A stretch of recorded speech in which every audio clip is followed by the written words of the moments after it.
Júnior. Quem fez a produção? Quem fez foi Maria. Não. Eu também. Aí, Eu corri agora já tá escolhida.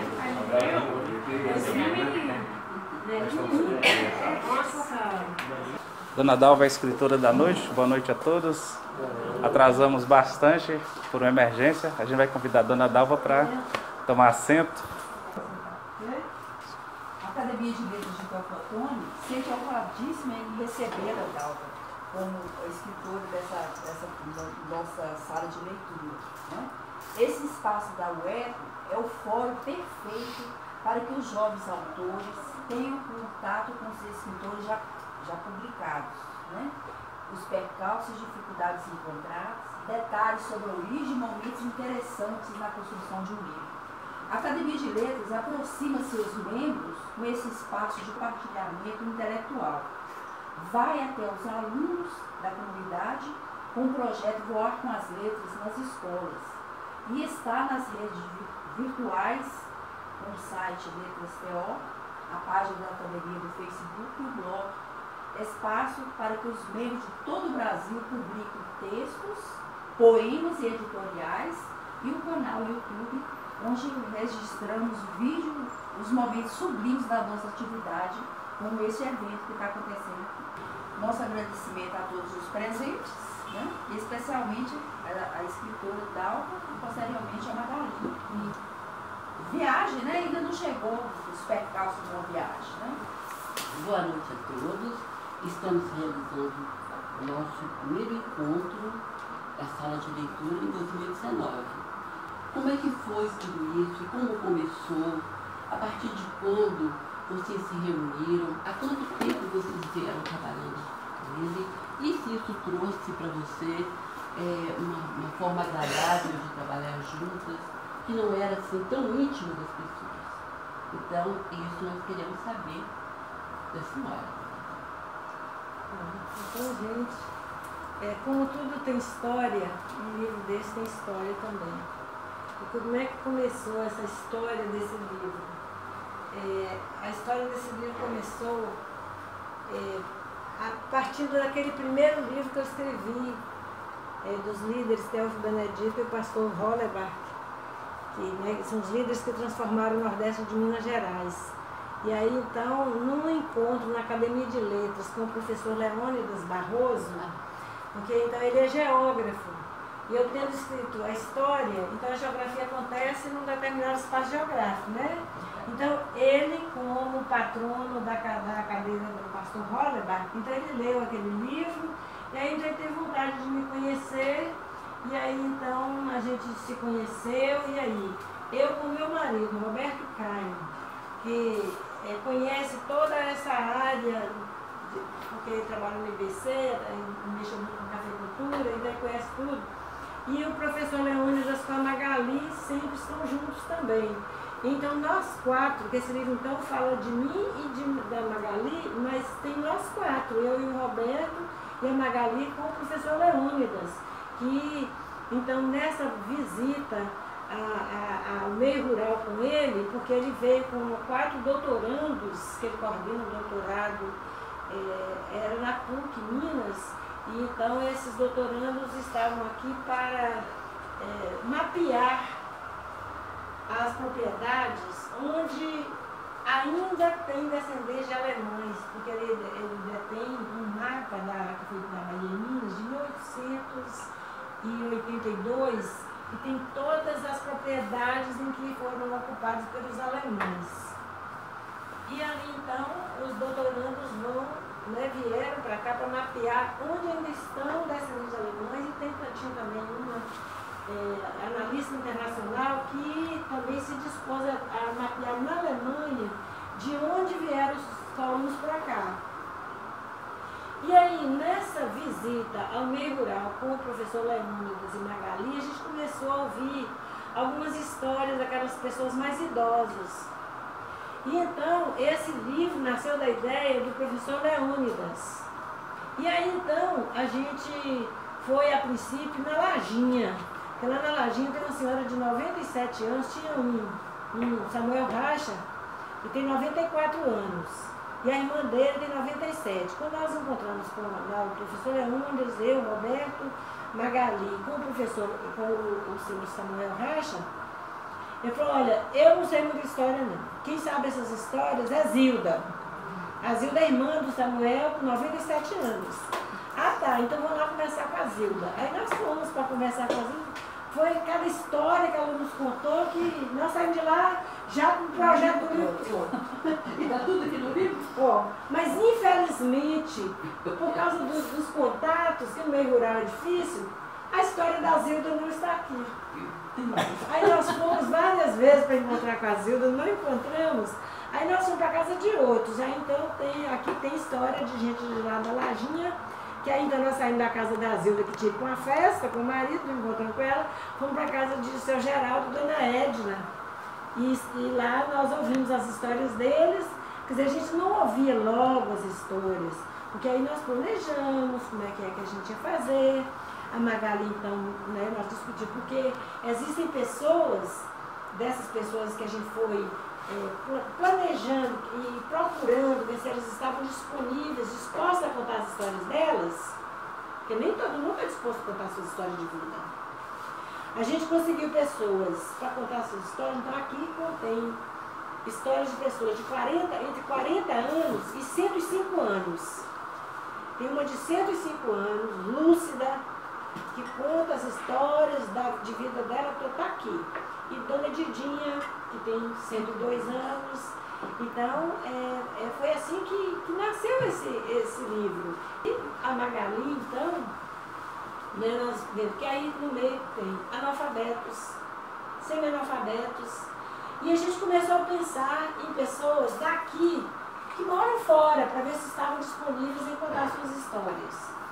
Aí nós descobrimos pessoas que, um músico que mora no Rio Grande do Sul, que é daqui de Tiafuatune, um outro que foi procurador da República, daqui de Tiafuatune, um outro foi desembargador da Justiça, doutor Luiz Leal, que foi prefeito, descendente de alemães também, Dona Maria José Haueisen. Então, nele está um mix de analfabetos a pessoas, né, assim, bem gabaritadas, que então são histórias e que a Magali organizou bem democraticamente, colocando em ordem alfabética.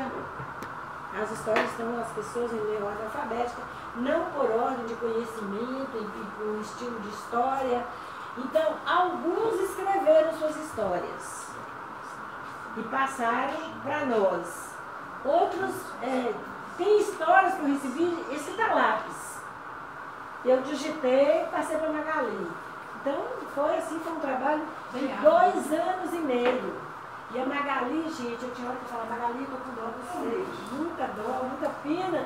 Sabe por quê? Porque nomes de alemães, gente, é muito complicado. Muito complicado.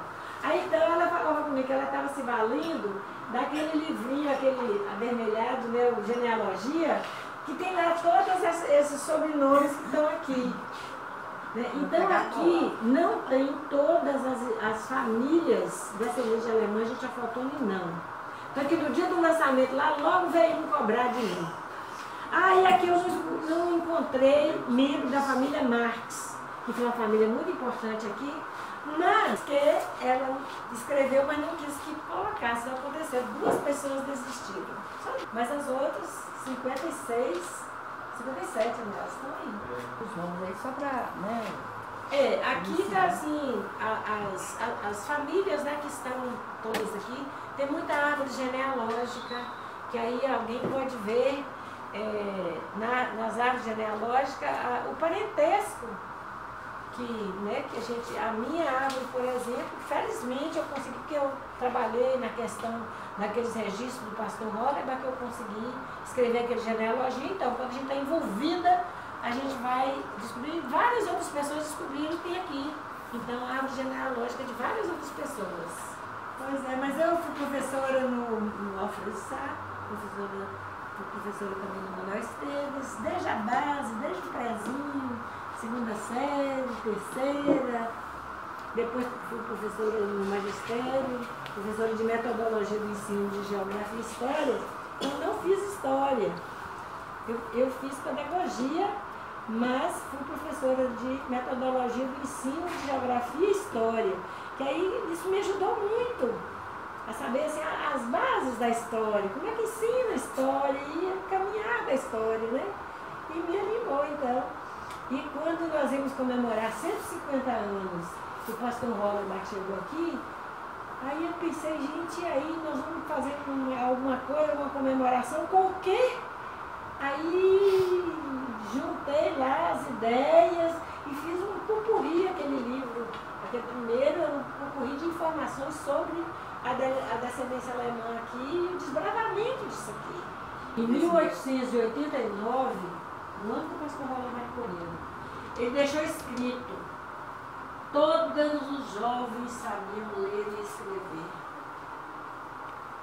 Ele foi professor de várias, de acho que umas 3 gerações. Ele foi professor de um jovem que tinha vindo com os pais da Alemanha, depois ele foi professor dos filhos daqueles e depois dos netos.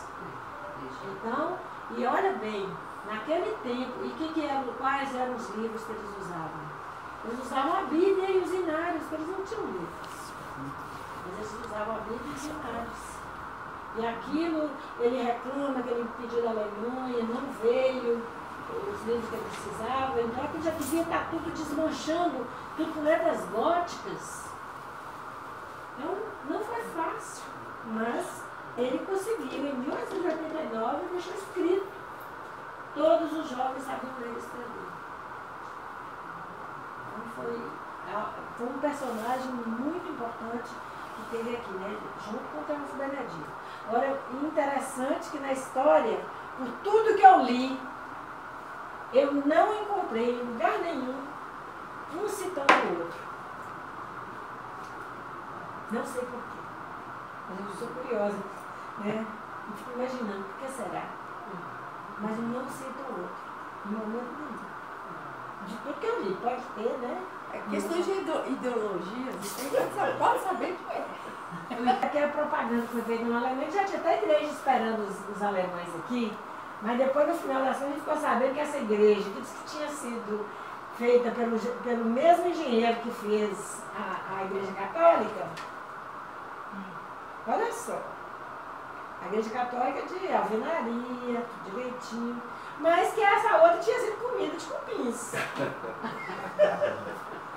Então, tanto que em 1868 o pastor Hollenbach inaugura outra na Praça de Germânica. Aí eu fico imaginando, gente, que o pastor Hollenbach ele casou aqui. Quando ele chegou, aí logo tinha uma turma de jovenzinhos que precisavam fazer a confirmação. A confirmação é igual à primeira comunhão na Igreja Católica. Então, uma das jovens que ele confirmou foi a que ele se casou. E dizem que quando ele já tinha se casado, aí chegou uma noiva que tinha deixado lá na Alemanha. História fantástica. Mas são coisas assim, da história que... Umas futricas da história. É bom saber, né, que aqui por que ele casou aqui? Porque ele gostou, é o que eu acredito, né? E eu fico imaginando, como é que será que foi esse casamento dele? Quem casou ele? Né? Ele fez igual o rei. Ele mesmo se casou, né? Ele se casou. Então, isso é coisa interessante. Quem sabe? O padre. Ele era muito amigo do padre Virgulino. Virgulino, Pode ser. Eles viajavam juntos, quem sabe? A gente não sabe, né? Mas, Agora, Dalva, eu tenho uma curiosidade. Vou entrar um pouco na pergunta. Duas, é curiosidade minha. sim. Os novos descendentes, eu digo os mais recentes, eles mantêm as tradições, eu vejo que algumas sim, mas isso já está embutido na educação, porque até hoje a gente tem aí essas festas maravilhosas feitas pela comunidade alemã. Isso é cultural de vocês? Onde entra essa fortaleza de vocês com relação à cultura dentro das novas gerações? Olha, a questão cultural, gente, é seríssima. É engraçado que a gente tem um movimento na América Latina, todo ano tem um encontro da descendência alemã na América Latina. Então, teve um ano que foi comemorar o aniversário de Juiz de Fora e a gente foi lá em Juiz de Fora.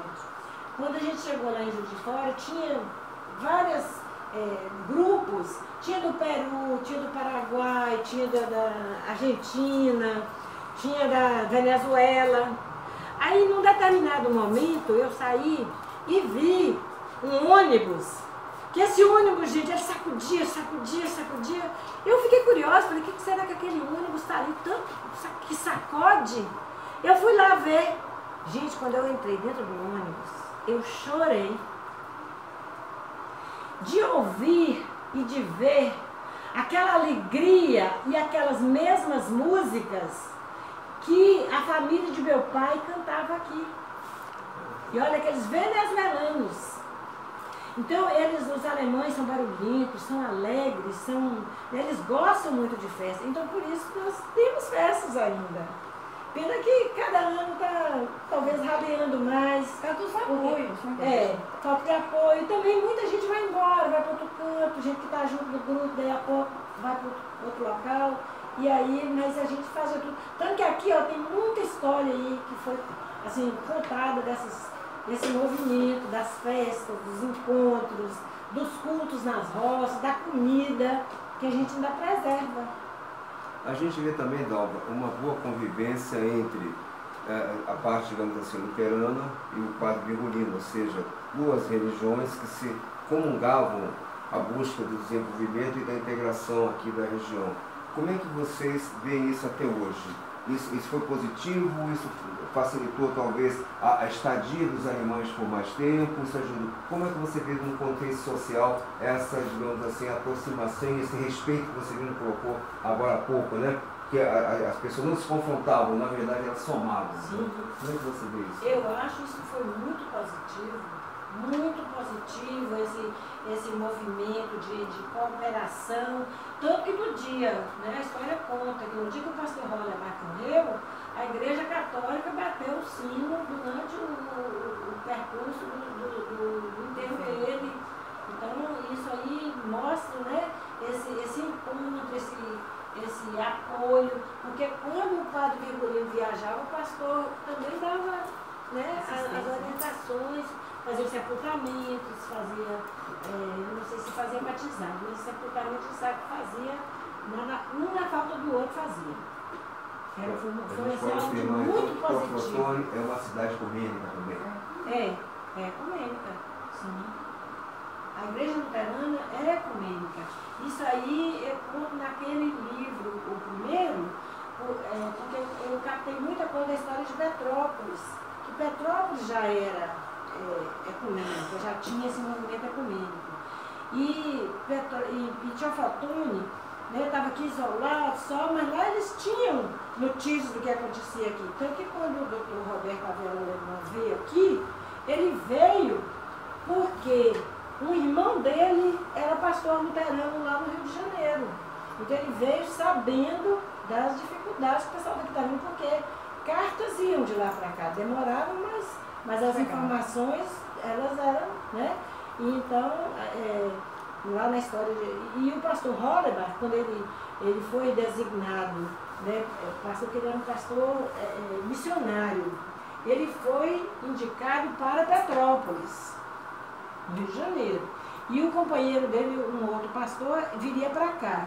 Mas aí o outro adoeceu, e aí eles tinham tido contato com os relatórios do Avela Alemão, eles sabiam de toda a dificuldade que seria enfrentada aqui, mas o pastor Hollerbach, para mim, ele era assim, de uma grandiosidade humanitária imensa, que apesar de saber de tudo, ele falou com o companheiro dele, olha, fica você em Petrópolis, vai eu para o Mucuri, porque eu sei que até lá Deus estará comigo. Então ele era um homem de grande fé e de grande senso humanitário. Ele foi um grande homem, então por isso, né, que me levou a colocar lá o teólogo Benedito junto com o pastor Hollerbach como líderes que transformaram isso aqui.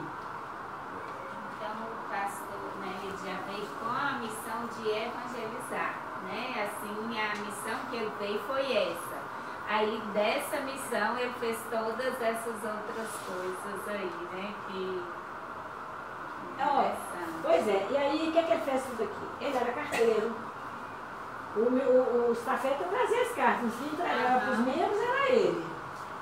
Ele consertava a ponte, ele orientava partos, ele orientava tratamentos, chás, assim, sabe? Ele tinha assim, um grande conhecimento, né? E cooperava em todo sentido com o pessoal. Então ele era assim, aquele líder mesmo, líder assim, efetivo, desprendido.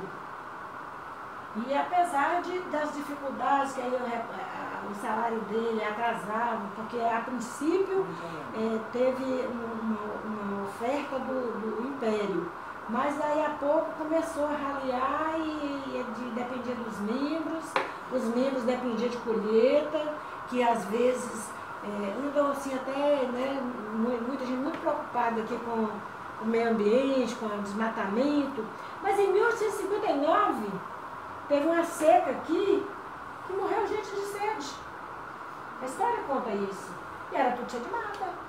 Então eu acho que isso é cíclico. Mas aí então ele também, né, quando ele chegou, isso também foi um dos momentos assim, de muita gente morreu. E logo depois dessa grande seca veio assim, muita chuva e muita febre. E muita gente, então foi a época que veio o Dr. Roberto Avelange. E que foi assim um pivô de muita briga, de muita confusão, com o Teófilo Benedito, a gente sabe que teve, né? A história conta. Mas é a história, né? E aí então, de toda essa luta que esse pessoal teve, né? Então nós estamos aí, hoje, né? Estamos aqui. E aí cada um de nós contou um pouco e colocou aqui. Eu gostaria de saber, com respeito ao que a senhora falou aqui agora, alguns dados curiosos assim, que a gente fica... Eles constam do seu livro? Muita coisa consta naquele primeiro livro. Do seu primeiro livro. Então, quantos livros a senhora escreveu ao final? Quer dizer, o primeiro. Esse aqui é o terceiro. Esse é o terceiro, então. O segundo fala sobre... Genealogia. Aí é sobre as famílias. Sobre as famílias. Porque os livros escritos pelo pastor Hollerbach, então ele já tem 167 anos. 157. Então, esses livros ainda existem. Existem esses livros ainda. Eles me foram entregues, tanto que eu escrevi aquele primeiro livro, meio desesperada, porque quando eu recebi os livros da igreja, tinha um casal de pastores aí que tinha uma pastora que era muito preocupada com a história. E aí ela estava indo para outro local e falou comigo, Dal, você gosta da história, dê um jeito, você consegue dá um jeito de preservar isso aqui. Gente, quando eu cheguei na igreja, eu vi um monte de papel, olha, eu não dormi de noite. Eu conto no livro, na introdução lá, eu conto isso, eu não consegui dormir. Porque eu ficava pensando, gente, como o pastor Hollerbach, com toda aquela dificuldade, escreveu isso tudo, com aquela iluminação precária, como é que será que foi isso? Como é que será que eram as canetas que ele escreveu, a tinta? Como é que será que foi isso? E como é que isso está preservado até hoje? Gente, eu pensava, meu Deus me ajuda, o que eu vou fazer para preservar isso? E a preservação de documentos históricos, de documentos antigos, é muito cara. Não é barato, não. E aí, gente, olha, tem coisa que eu falo assim, gente, é coisa de Deus. O que aconteceu? Teve um desses pastores que depois do pastor Hollerbach vieram outros pastores da Alemanha para cá. Então, um desses que veio para cá foi o pastor Wilhelm Frick. E o pastor Wilhelm Frick veio com a esposa e aqui nasceram 3 filhos dele. E desses 3 filhos, uma filha e 2 filhos. E a filha do pastor Wilhelm Frick, que nasceu aqui em São Antônio, então, lá na Alemanha, eles voltaram para a Alemanha, ela casou-se, e um filho dela, reitor de uma universidade de tecnologia de Berlim, quis vir aqui em Chafratone conhecer a cidade onde a mãe dele nasceu. E aí, quando chegou aqui, ele quis saber se não existiam documentos, alguma coisa. Aí falou, tá na casa de Dalva. Aí foi na minha casa. Aí chegou lá, quando ele viu, eu falei, pronto, tá aqui. Aí, antes dele vir, eu já sabia que ele vinha, Porque aquilo é coisa que você tem que mexer com muito cuidado.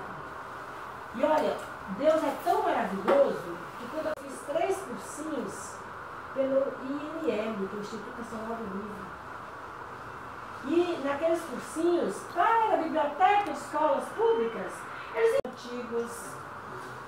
E aí, então, eu vi... Acho que está tudo aí, gente. Boa noite para vocês. Já vieram me buscar. E aí, então, aquele Dr. Wolfgang, que é o nome dele, né, reitor da Universidade de Tecnologia de Berlim, falando tudo em alemão, eu não sei falar em alemão, nada. Mas como o Roberto, meu marido está aí, gente, Roberto Caio, ele sabe inglês e alemão, então eles conversavam lá, e aí o Dr. Wolfgang me perguntava algumas coisas, intermediando com eles, e disse, vê que isso é meio complicado, né? Mas eu dava as explicações para ele, e no fim ele falou comigo, a senhora não morra sem colocar essas histórias no papel. E como dizem, né, que, né, como é que é tem o ditado, né, que diz que quem pode manda, e obedece quem tem juízo. Aí então, eu obedeci, eu fui escrevendo ali de pouco a pouco, fui escrevendo algumas coisas e foi indo. E aí, eles não falam quem foi que salvou aqueles livros, que está digitalizado, que está microfilmado, que está restaurado hoje, que eu acho que, eu tenho quase certeza, já não falo com certeza que foi, mas para mim foi o Dr. Wolfgang, né, que financiou, porque ele viu a situação para mim. Gente, aquilo eu fazia isso com o pessoal da igreja, com o historiador da igreja. Eu fui no Rio Grande do Sul, nós dois fomos lá no Rio Grande do Sul, ver lá na biblioteca da igreja luterana, para ver o que nós podíamos fazer com aquilo. Aí o pastor responsável lá pela biblioteca falou, olha, vocês podem mandar esses documentos para cá, mas aqui não tem quem vai dar as informações que são necessárias. E olha, gente, e hoje quanta gente quer saber coisas de família. Lá no computador, por exemplo, estou esperando ter um tempo lá para dar umas respostas. De gente querendo saber dados sobre a família, né? Quando foi que nasceu, quem foi. Porque aquele livro de genealogia, quando eu peguei aquele livro, esses escritos do pastor Hollerbach, eu vi que muitas famílias de mulheres tinham sumido. Ninguém sabia. Eu, por exemplo, não sabia dos meus antepassados, que tinha Beutmann. A gente nunca ouviu falar essa família aqui, né? E é da minha família, o Estrupo dela. E outras famílias aí, das que estão aqui no Brasil, que nós somos cruzados aí, parentes, mas que eu não sabia. Mas depois que eu fiz esse trabalho, eu fiquei sabendo. E aí eu tive cuidado de todo o nome das mulheres, eu grifei, né, de negrito, para ficar ali demarcado que é um sobrenome da mulher. Eu fiz esse trabalho em genealogia. Foi um trabalho, genealogia me deu mais trabalho que esse do que o outro, o primeiro. Porque tinha momentos que eu pensava, não vou dar conta. Porque é muita repetição de nomes e muito apelido. Tem pessoas que têm 3 nomes. Por exemplo, tem Johanna, Wilhelmina, Elizabeth. Aí, num filho, porque o primeiro livro de batismo sumiu. 732 registros sumiu na época da guerra. E aí, então a gente tem que ver nos óbitos ou nos livros de confirmações, que as confirmações todas são registradas. Aí, quando eu via lá um filho, tinha lá o nome William, filho de William, vamos dizer, Frick e Mina de tal. Aí o outro filho eu via lá, o William com a, vamos dizer, Johanna. Então eu pensava assim, gente, será que esse homem ficou viúvo e casou com o outro? Porque tinha vezes que o homem casava com 3 mulheres. Tinha muita morte de mulheres no parto. Então, e tinha mulheres que casavam com 3 homens também. Muito curioso, muito rico sabe? Uma riqueza muito grande. E é um conhecimento mesmo da história de Teoflotone. É tudo assim, então eu acho que... Essa é a garimpeira do conhecimento. Pois é, garimpeira do conhecimento. Então, Como os garimpeiros das pedras, nós somos garimpeiros da história, né? Então, E o ideia. brilho, e o brilho ideia. do resultado disso aí é como se fosse uma joia Eu mesmo. não tinha né? ideia de que tudo isso que ela está falando aqui é uma riqueza muito grande. Né? A gente tem vontade de ler, de entrar nessa história, de ver, sabe, esse trabalho todo, que isso demandou muito tempo, muita boa vontade, muito carinho. Pois é, e esse livro, ele está traduzido para o alemão. Ele não está editado ainda. Mas essa semana eu recebi uma ligação da Alemanha, de um casal que esteve aqui justamente buscando essas histórias. E aí então, como eu já falei, que o Roberto tem muita boa vontade, conhece tudo isso aí, levou eles por aí afora. Então eles... A mulher fala em alemão, em português muito bem, que ela trabalha na Alemanha, assim. Mas o marido não, mas o marido parece que ele trabalha numa revista e escreve tudo em alemão. Então ele já fez 2 revistas sobre Teoflotone, tudo em alemão. E aí que foi essa semana ela me ligou, que diz que o marido eles são 2 para vir aqui, mas ele fez uma cirurgia, não está podendo vir, mas que está escrevendo sobre o mucuri. Aí eu lembrei muito que você tem muito conhecimento sobre o mucuri, né? E aí ela já sabia que nós tínhamos feito esse livro. Hoje eu mandei um livro lá para a Alemanha, um desse. Pois é. Aí falei com ela que tem um livro que está traduzido para o alemão, aí quem sabe, né, a gente depois precisa de patrocínio, porque esse livro aqui, o patrocínio que a gente conseguiu foi o IESA conseguiu com o Cine Comércio um patrocínio para a gente fazer a doação aos que nos doaram suas histórias. Então, todos os que doaram as histórias, então a gente doou um exemplar e também algumas instituições, como a universidade. Então, eu já entreguei na universidade, eu entreguei o pastor Johnny. Nós tivemos uma reunião com ele lá e eu entreguei na biblioteca da universidade, do IFET, dessas outras escolas, várias escolas já foram levar. Então, a gente conseguiu isso, né? Mas então agora a gente tem que vender os livros para justamente, né, receber. Tá chegando a...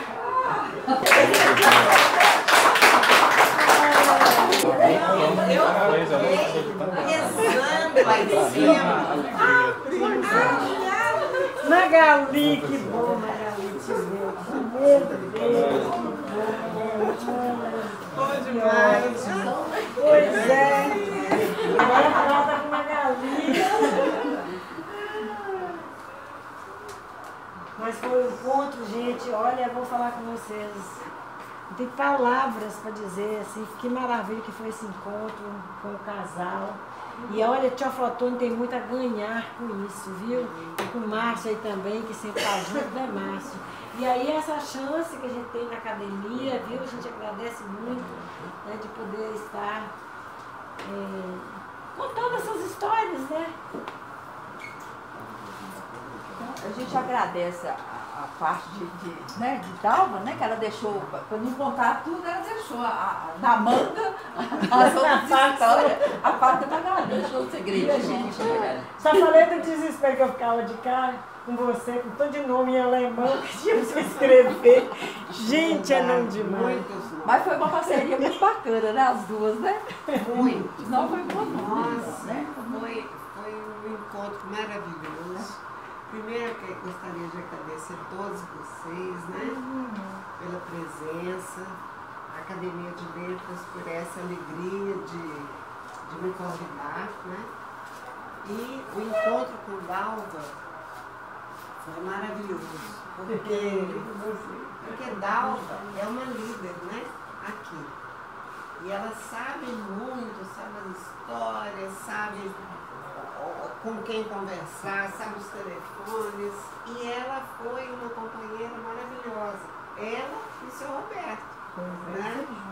E também não posso esquecer do Léo, Tá vendo? O quarteto, né? veio comigo várias e várias vezes, né, pra gente fazer as entrevistas,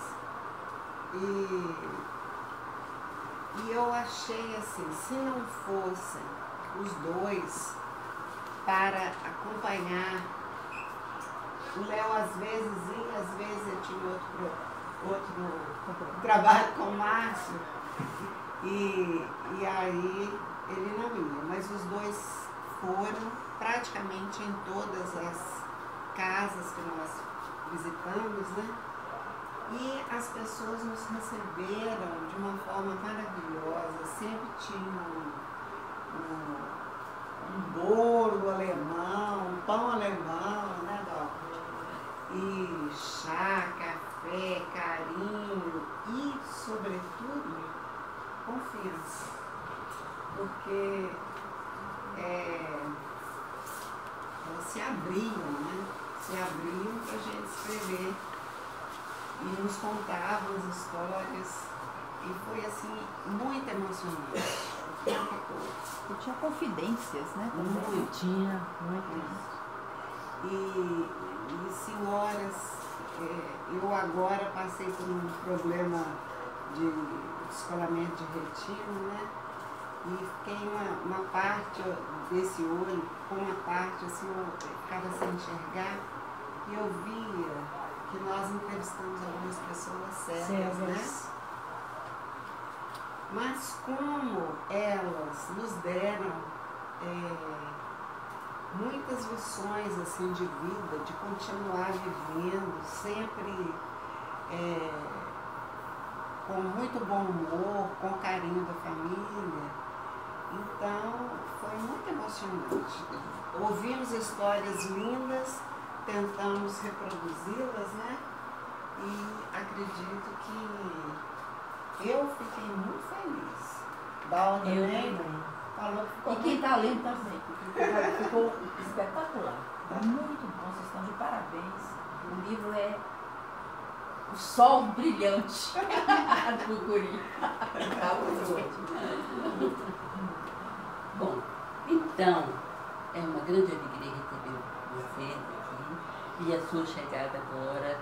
Nós tínhamos marcado esse encontro já faz um tempinho e veio acontecer problemas de saúde e tudo. Então nós remarcamos para hoje e estávamos aqui, olha, todo mundo ansiosos por encontrar vocês. Já ouvimos a parte de Dalva, uma partezinha de Dalva, porque de tudo que ela nos contou foi muito maravilhoso tudo que ela disse e nos revelou assim um trabalho que vem sendo executado há anos, né? E agora, com você aqui, Magali, que nós queremos, juntando as duas, verificar como é que tudo ocorreu para você também. Queremos saber de você como pessoa, né? A Magali, o ser humano Magali. Então, queremos saber como é você, a sua vida, tendo em vista tudo esse objetivo tão grande que é escrever, né? E revelar para a gente tanta coisa como nós ficamos sabendo, como nós iremos saber também, essa riqueza toda que está aqui, esse livro, que veio com um trabalho tão grande de você. Aí a gente quer saber como é que desenrolou tudo isso, a sua parte na história, porque nós sabemos a parte que Dalva nos contou, como é que surgiu. Agora queremos saber de você essa história. Vamos saber. Olha, talvez eu vá até repetir quem sabe? Não tem problema. Mas acontece que a gente já vem trabalhando com o Tio Plutônio já desde 2007. A gente vem sempre aqui, o Léo, que é o meu marido, né, Leônidas Barroso, ele trabalhava na PUC na época e ele precisava de fazer trabalhos de pesquisa, porque na universidade a gente precisa de ensino, pesquisa e extensão. E o Léo sempre quis voltar muito para Teoflotone, porque ele adora Teoflotone e quis dar a contribuição dele como filho da cidade. Então ele resolveu fazer um projeto chamado Torna Teoflotone Sua Região,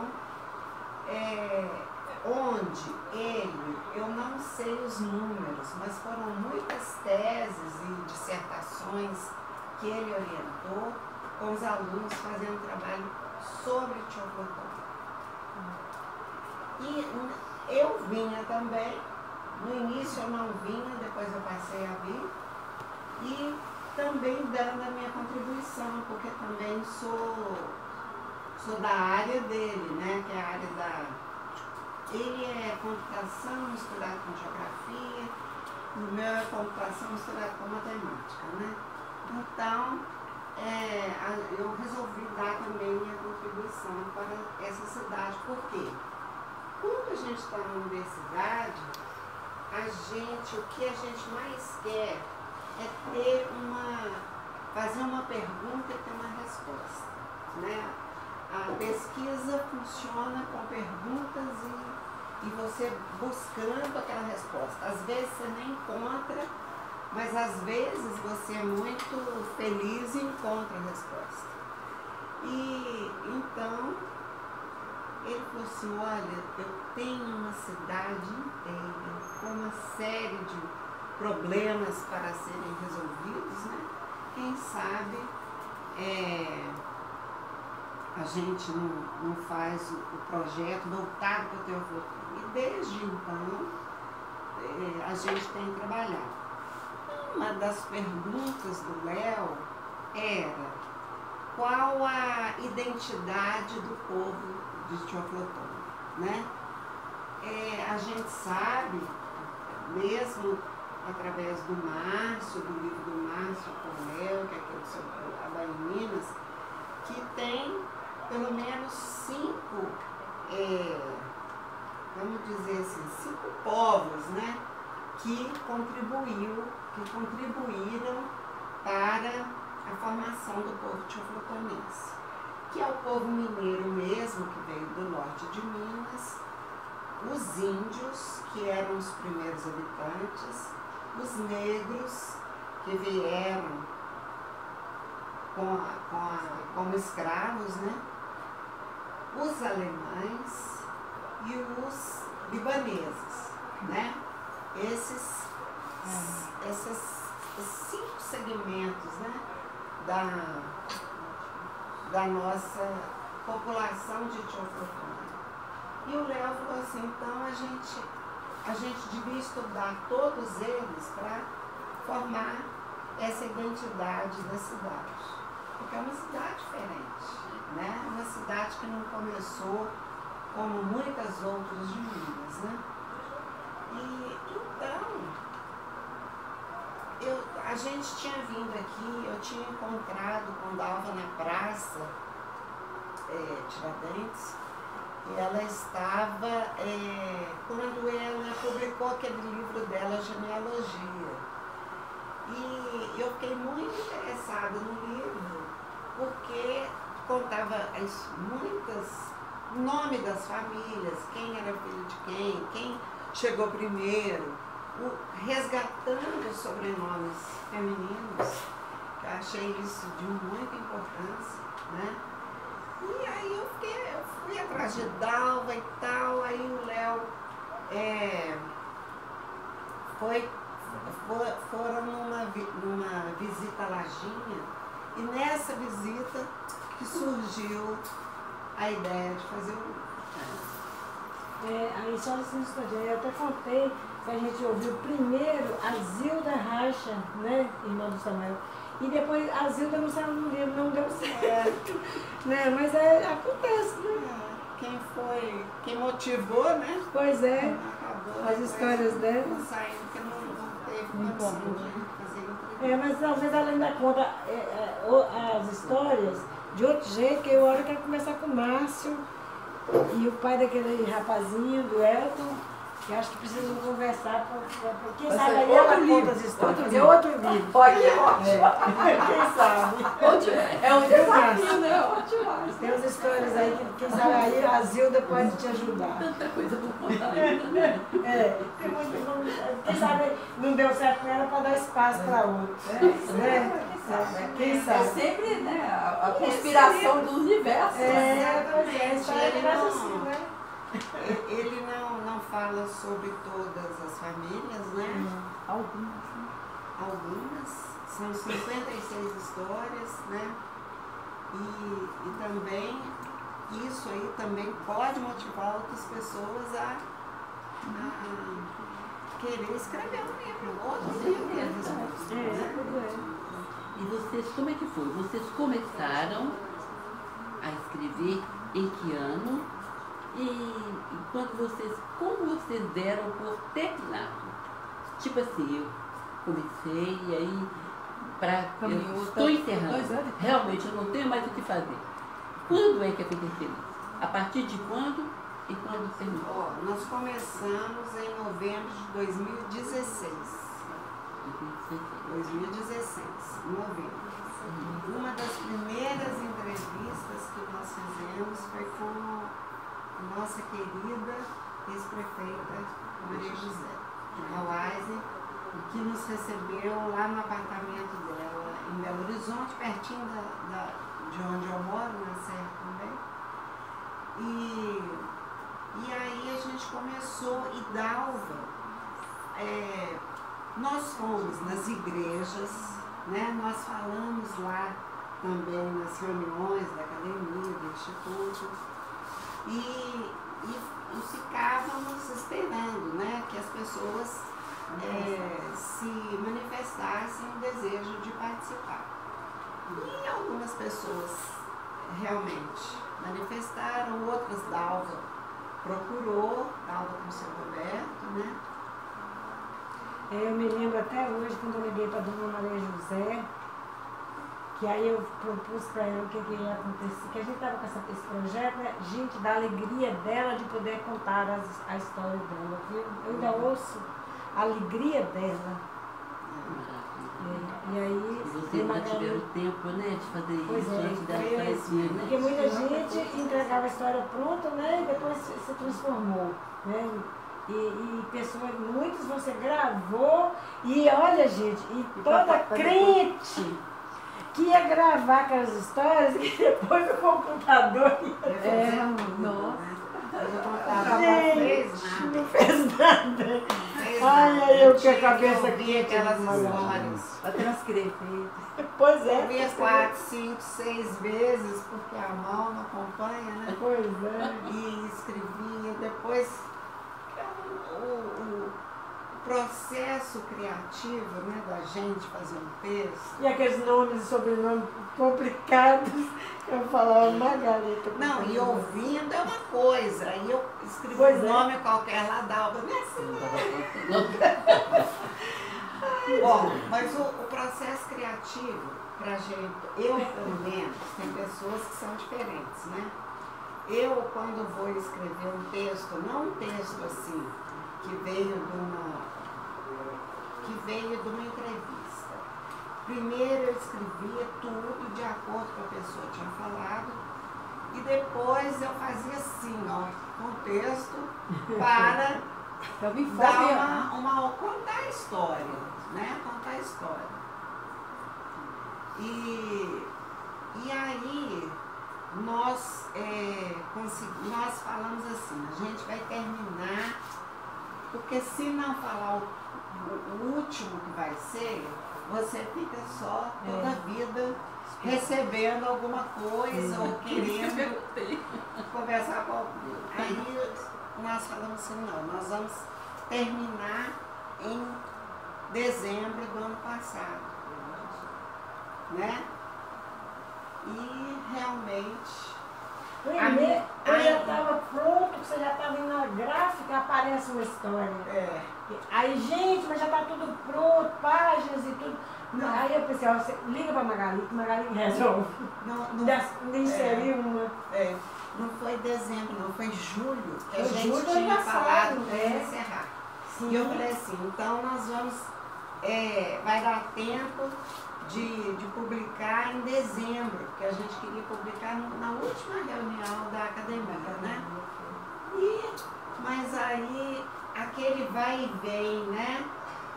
Eu tinha a editora que fez a edição do livro e me indicou a gráfica, né? Foi a mesma que fez também do meu livro de contos, né?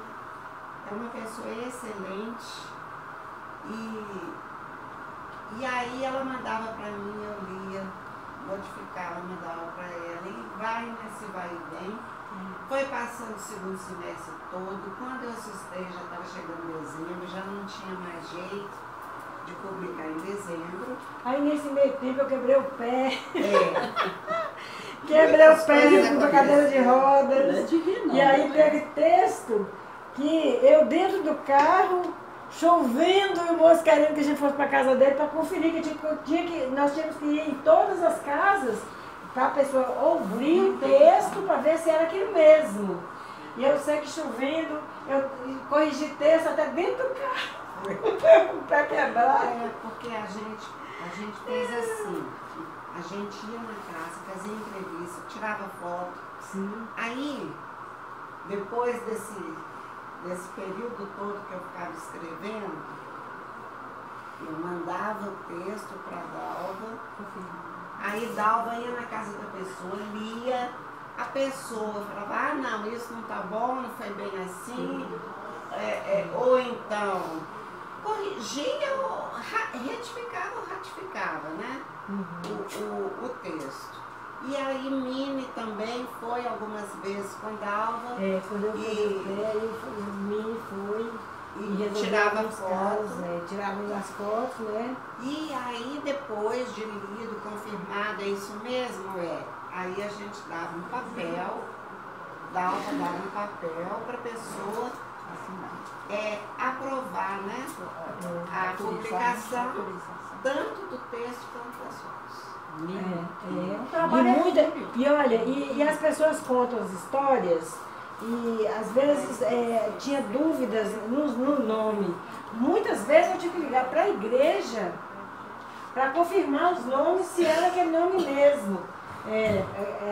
A mãe falava que era o nome do marido dela, era tal, daí a pouco eu perguntava o filho, porque a gente tinha certa dúvida, o filho dava outro nome, quando ia ver na igreja dava outro nome. Então a gente fez de tudo, gente, para que saísse o mais correto possível. Deu muito trabalho, mas assim, uma coisa assim, de muito prazer, pela alegria, né, Magali, que a gente via daquelas pessoas, sabe como é que as pessoas se sentiam valorizadas, principalmente aquelas pessoas mais simples do meio rural. Nós fomos lá na Criciúma, uma grota que entrou por aí afora, fomos lá no Alto São Jacinto, na Lajinha, aqui na cidade, alguns. Mas então foi um trabalho foi de garimpagem de história mesmo. Mas isso é maravilhoso. Foi um trabalho. Não tem nem muito... como dizer, né? Porque é muito assim, a gente ouvir, devia ter sido falado no dia do lançamento do livro lá, porque era preciso que todos soubessem a grandeza que foi. Mas depois circular essa sala de leitura, o povo vai procurar. Vai ser realmente. Porque é importantíssimo ver como é que a pessoa batalha e dá o sangue dele para poder, né? É algo maravilhoso. Para que algo aconteça, né? Parabéns sonhar, para mas tem que você. agir. Não ficar só no sonho, né? Senão, Magali. tinha que ficar só no sonho do professor Leônidas, que isso foi sonho dele. Então, mas sonho sonhado em conjunto, realiza mesmo. É realidade. Ô Magali, seus trabalhos da Universidade Federal são só didáticos ou já tem algum cunho aí de poético, igual o seu livro, né? Ao dono, né? O verdadeiro. Olha, na universidade, nós fizemos eu fiz 2 livros. Um em companhia do Léo, que era um livro de cálculo numérico, que foi um livro assim, muito feliz, porque rodou o Brasil inteiro, quase todo o Brasil. O nosso livro estava sendo adotado.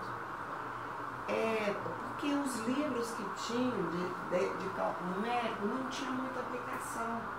E aí a gente fez questão de fazer um que tivesse aplicação. Então foi muito bom. É um livro didático? Um livro didático.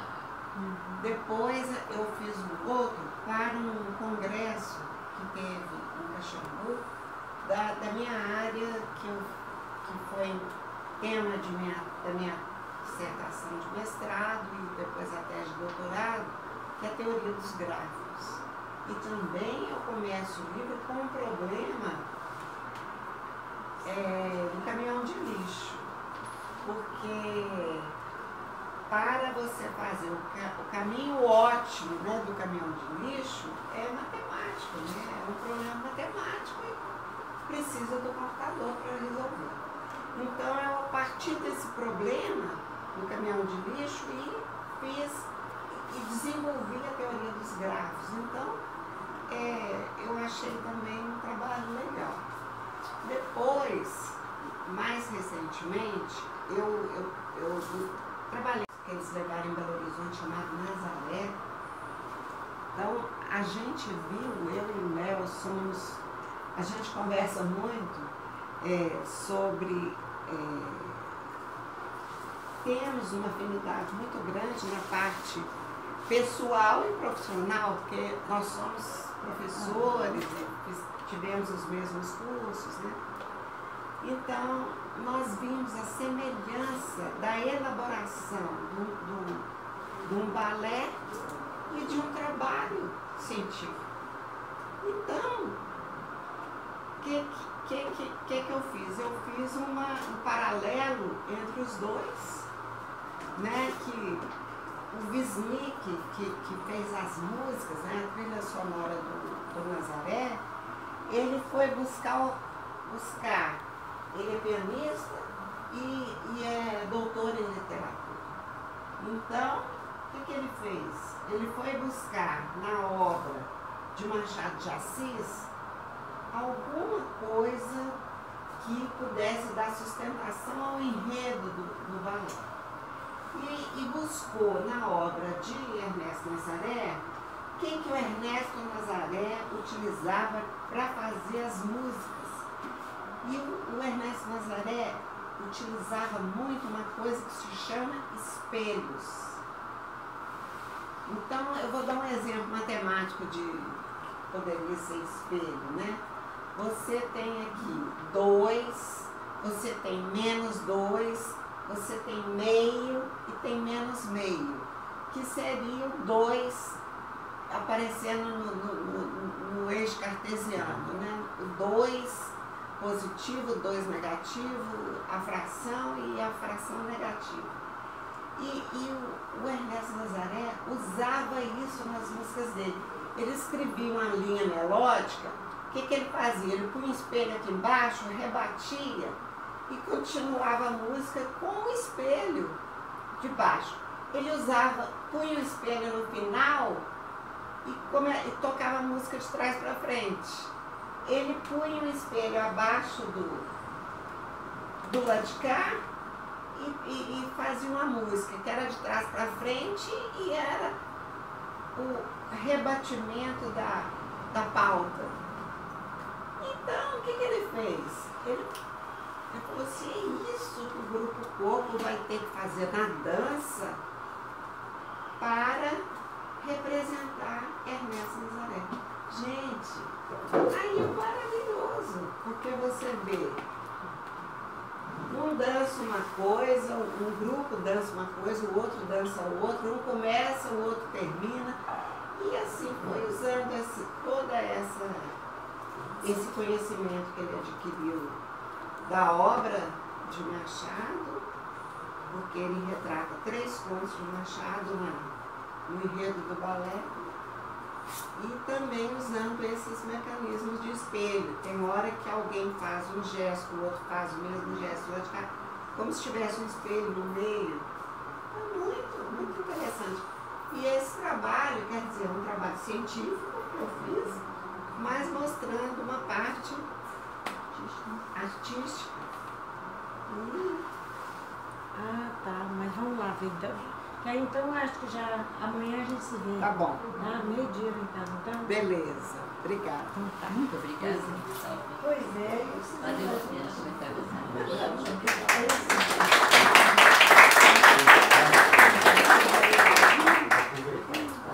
Pois é, Márcia. Aí depois a gente vai conversar, viu? Tá, obrigada. Obrigada.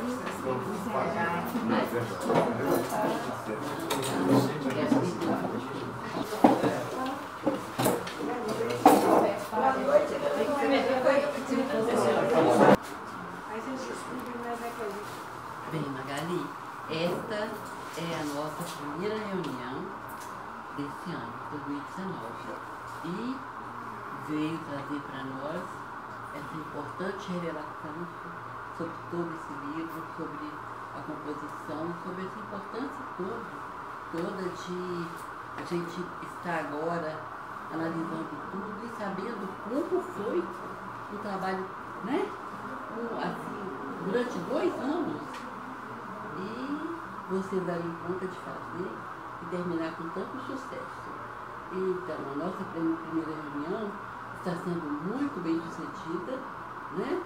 Tendo vocês como pessoas presentes aqui e com todo esse trabalho de pessoa viagem e tudo, mas deu certo, graças a Deus, né? Não perdemos dessa vez, né? Bom, então, o caso é o seguinte, Magali, como a gente gostaria muito de saber de que forma vocês estão colocando esse livro. Por exemplo, agora a Dalva nos contou que ele já foi escrito em alemão também. Como isso aconteceu? De vocês terminarem o livro em português e ele já está em alemão também. O fato foi o seguinte, foi cada vez que um conto ficava pronto, aí eu passava o conto para a Dalva, para ela ir à casa das pessoas para fazer a revisão. Quantas pessoas faziam revisão e ela consertava, mandava para mim, eu consertava, devolvia, ela já passava para Marie e Marie já passava para alemão. Então nós tivemos 2 pessoas muito importantes nesse processo, né? Que foram a Marie, que fez esse trabalho passar para o alemão, e a Mini, que nos acompanhou para tirar as fotos. Algumas fotos as próprias famílias nos deram. Você tem alguma descendência alemã? Não, eu tenho descendência holandesa e portugueses, né? É assim, 90% portugueses, porque são muitos, e uma holandesa. Eu tenho até um conto nesse livro que eu falo um pouquinho da história dela, que é, eu falo do Rio São Francisco, Pés Molhados, que chama. E eu quero perguntar a você também sobre esse livro. Como foi esse site assim, de você ter esse livro? Foi o seu primeiro livro? Foi. Quando eu aposentei na Universidade Federal, 7 horas da manhã, o Léo saía para trabalhar e o João, meu filho, saía para aula, que eu tenho um filho, chama João Luiz. E aí eu falava assim, gente, o que eu vou fazer com o resto do meu dia? 7 horas da manhã, porque eu já não estava mais trabalhando. Aí eu falei assim, quer saber de uma coisa? Eu vou voltar a estudar. Não quero dar aula mais não, vou voltar a estudar. Aí eu fiz vestibular para arquitetura e cursei o primeiro ano de arquitetura. Mas eu vi que para eu me firmar como uma arquiteta e ter um trabalho sério como arquiteta, ia demorar mais 4 anos para formar, e sabe lá Deus quantos para me formar como arquiteta. Aí eu falei assim, quer saber? Eu vou voltar a trabalhar como professora mesmo, para a qual eu me formei e tal. Mas, quando eu fiz esse primeiro ano de arquitetura, eu descobri que eu sabia desenhar e sabia pintar, porque os trabalhos que eu fazia na escola, quer dizer, eu fiz curso, como eu tinha feito matemática também, tinha feito desenho, tinha muita noção de espaço, proporções e tal, me facilitou. Eu falei assim, eu vou então para um ateliê de arte e vou pintar. Entrei numa escola de Jussara Costa e lá eu fazia um curso de filosofia da arte e arte. A filosofia eu fiz com um filósofo maravilhoso chamado Moacir Laterza. Foi meu professor. Foi, que coisa maravilhosa. Infelizmente as pessoas não são eternas, né? ele já se foi, mas o Moacir da Terra,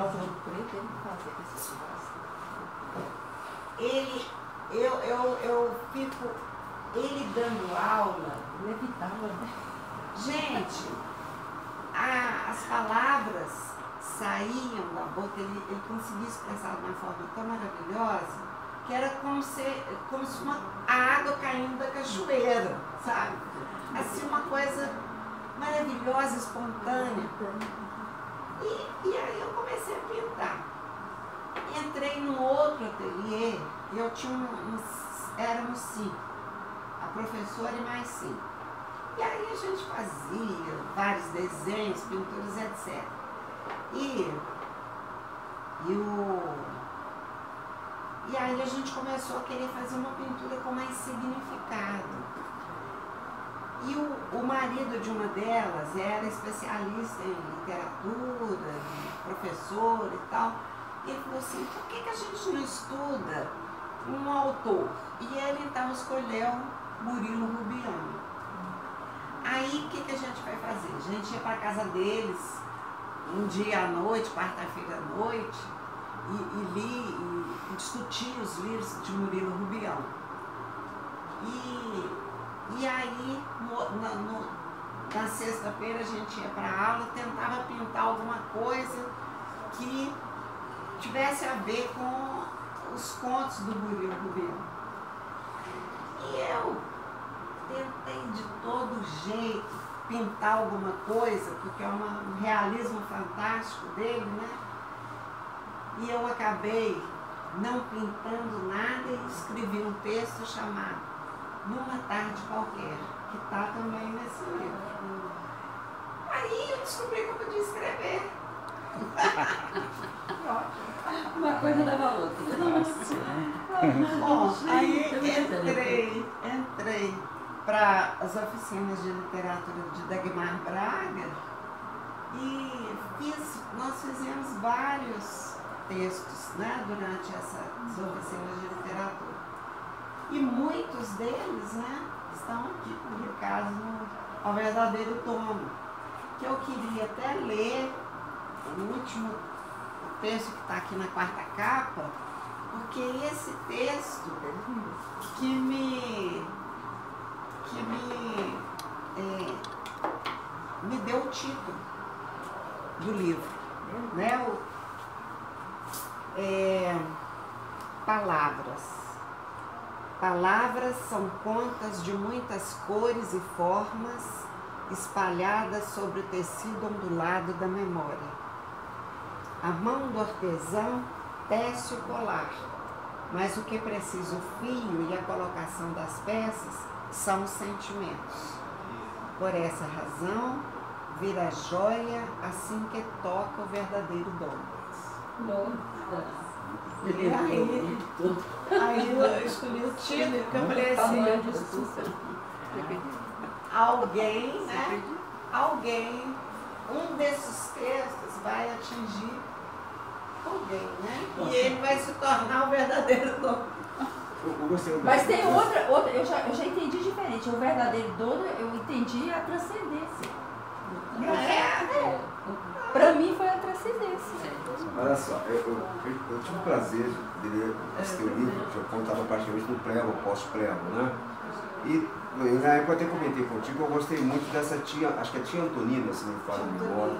E tem uma outra que eu achei interessante, quando eu leio, eu sempre vejo que está por trás do autor.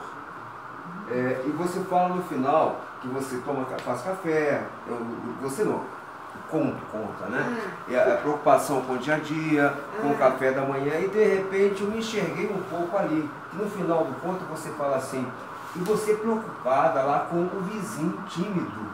Eu fiquei assim, será que é o Léo? Confidências, né? É confidências. Eu fiquei assim curioso, peraí, o que a Margarida está querendo trazer?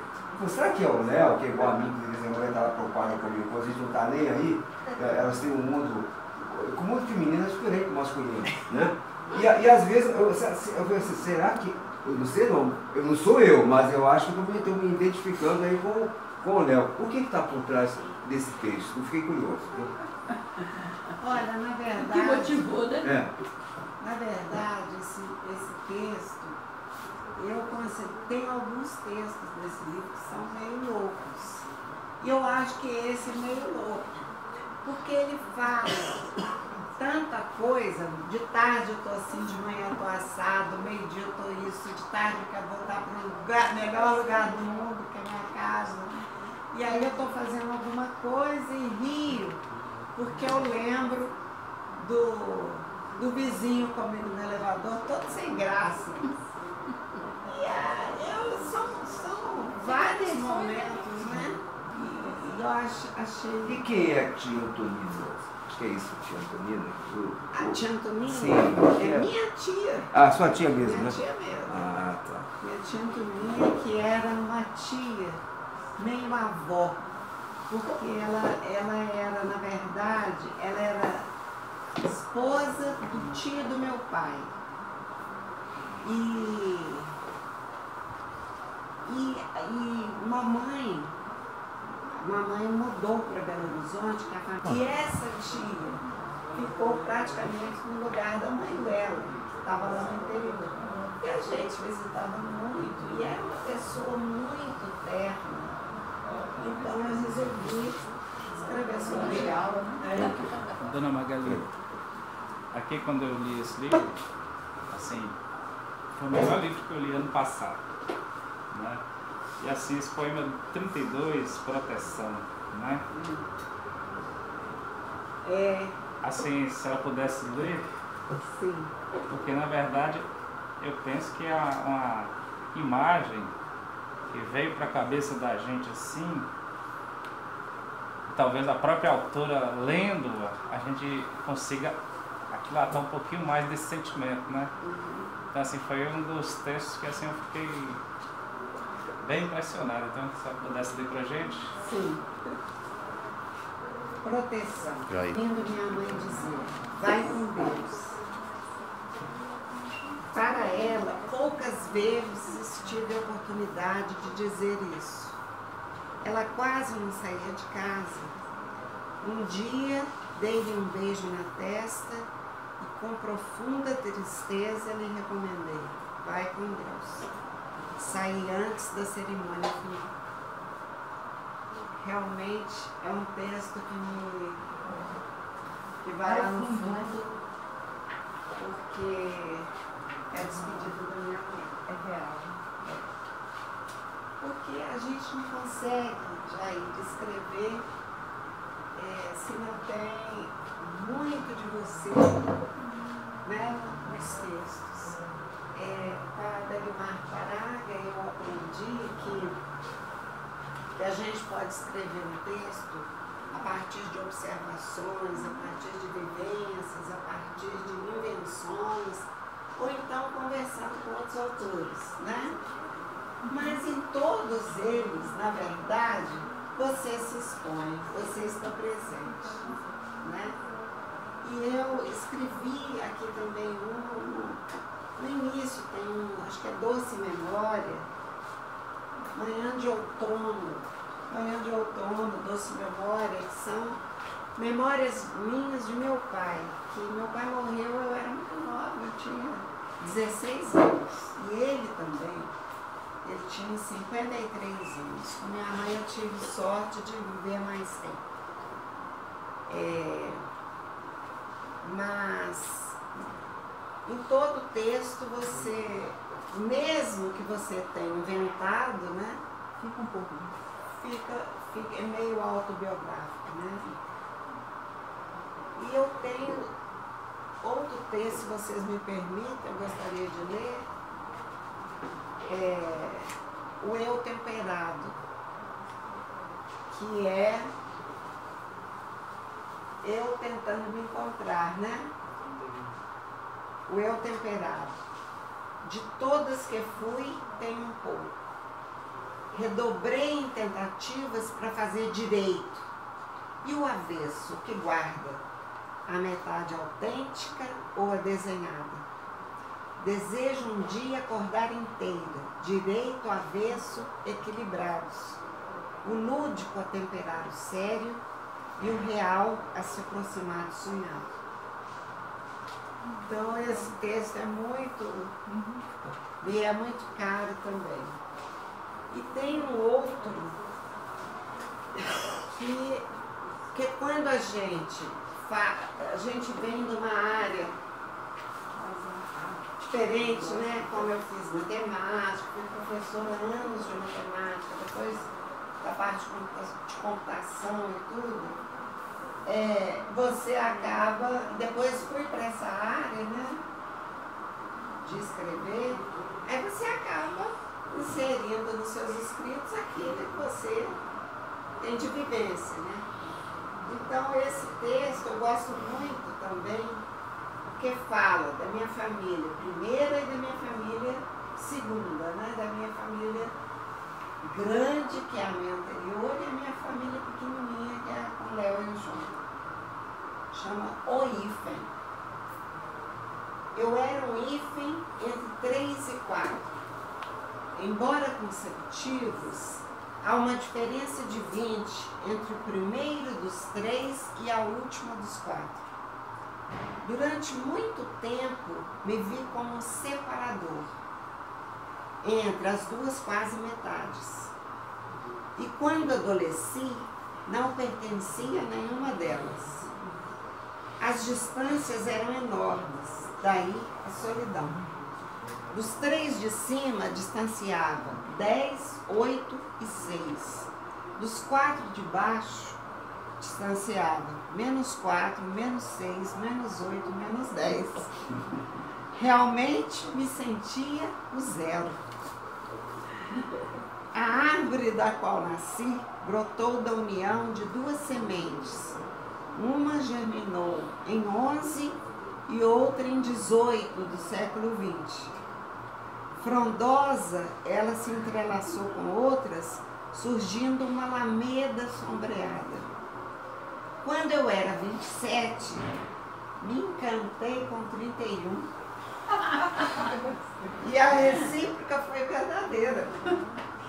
Porque tínhamos mais em comum do que simplesmente o fato de sermos ímpares. Desta união nasceu um broto pequenininho, adorável e vigoroso. Hoje ele é 35. Depois de muitas rotações e translações, continuo sendo um hífen, mas agora me vejo como uma união. A matemática dominou isso. Perguntar para a Gabi se ela deseja falar alguma coisa, acrescentar algo, né? Eu gostaria. Primeiro de dizer que para mim é uma alegria muito grande estar aqui presente hoje com vocês, ainda nessas condições de atraso por causa do voo, e vocês persistirem, ficaram aqui me esperando. Eu agradeço muito, vou ficar grata eternamente. Agradeço demais todos os habitantes de Teófilo Otoni por terem me recebido tão bem, por terem permitido que eu escrevesse esse livro, que eu acho que foi muito gratificante para mim, muito prazeroso. Sou muito grata por fazer parte da Academia de Letras de Teófilo Otoni e dos amigos, né, que nós fizemos aqui, porque quando nós chegamos, o Léo tinha alguns conhecidos, sabia o nome de todas as ruas, conhecia os donos das ruas, né? Porque era pediatra, era dono de escola, né, Léo? E as pessoas mesmo, a gente não conhecia, não tínhamos amigos. Aí fizemos muitos amigos também, como o casal do Antônio Jorge com a Lu, que também não são daqui, mas adotaram a cidade, né? Então, a Dalva com o Roberto, gente, que maravilha. Vocês da academia, que sempre me receberam tão bem. Jair, que sempre fica me chamando de senhora. Então é isso. Eu agradeço muito a participação nesse evento, que eu acho de muita importância para a academia e para Teoflotone. Faz de Teoflotone uma cidade bem diferente. Pois é, nós é que agradecemos muito, tá? Foi muito maravilhoso esse encontro e não nos custou nada de esperar, porque o prêmio que nós recebemos foi muito maior, tá? Então, e é muita alegria vocês fazerem parte da Academia de Letras e esse carinho que a gente tem, né, por vocês é muito autêntico. Vocês são pessoas que realmente conquistam onde vocês passam, deixam a amizade, né, um sorriso aberto, uma alegria e um trabalho produtivo como esse. Tá? É de parabéns, a gente nem sabe como cumprimentá-los, né? Você também, Dalva, o próprio professor, né? Por quê? Porque dele também surgiu, também faz parte do livro. Então, nós nem sabemos como agradecer, porque foi um trabalho magnífico, como o nosso primeiro trabalho de 2019. Viu? Nós agradecemos de coração. Muito bem.